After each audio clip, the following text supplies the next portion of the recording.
৬৮ বছরের মধ্যে ভয়াবহ বন্যার কবলে ভারতের ত্রিপুরা রাজ্য। দর্শক, এই বিষয়ে ভারত থেকে জানাচ্ছেন সহকর্মী পরমাশিস ঘোষরায়। এই মুহূর্তে যেটা সবচেয়ে বড় খবর সেটা হচ্ছে যে ভারতের উত্তর পূর্বাঞ্চলের রাজ্য ত্রিপুরা কিন্তু এখনও জলমগ্ন শুধু বললে ভুল হবে। সেখানে প্রায় ১৭ লক্ষ মানুষ কিন্তু সর্বশেষ খবর অনুযায়ী একেবারে বিপর্যস্ত। প্রায় ৬৫,৪০০-এর বেশি, মানে প্রায় ৭০,০০০-এর কাছাকাছি মানুষ কিন্তু বিভিন্ন ত্রাণ শিবিরে আশ্রয় নিয়েছেন। প্রায় ৪৫০-র ওপরে ত্রাণ শিবির কিন্তু খোলা হয়েছে।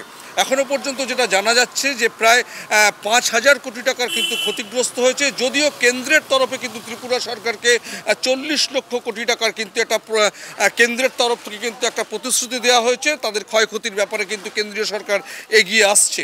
কিন্তু এখনও পর্যন্ত যেটা সর্বশেষ খবর আজকে সারাদিনে ত্রিপুরা সরকারের তরফে জানানো হয়েছে যে এটা এখনও পর্যন্ত ত্রিপুরায় কিন্তু প্রায় ২৪ জন, সর্বশেষ খবর অনুযায়ী সরকারিভাবে জানানো হয়েছে ২৪ জন কিন্তু এই গত কয়েকদিনের যে প্রবল বর্ষণের মধ্য দিয়ে একেবারে দক্ষিণ ত্রিপুরা, পশ্চিম ত্রিপুরা এবং উত্তর ত্রিপুরা ক্ষতিগ্রস্ত।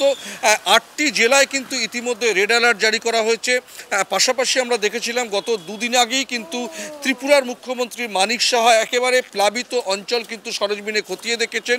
কেন্দ্রীয় সরকারের তরফে সব রকম সাহায্যের যেমন আশ্বাস দেওয়া হয়েছে, বিপর্যস্ত এলাকায় মানুষদের উদ্ধার কার্যে কিন্তু কেন্দ্রীয় সরকারের তরফে ১১টি এনডিএফআর টিম, সেনাবাহিনী এবং ত্রিপুরার যে জাতীয় বিপর্যয় মোকাবিলা বাহিনীর যেসব প্রতিনিধি রয়েছে, যেসব বাহিনী রয়েছে, তারা কিন্তু একযোগে কাজ করছে।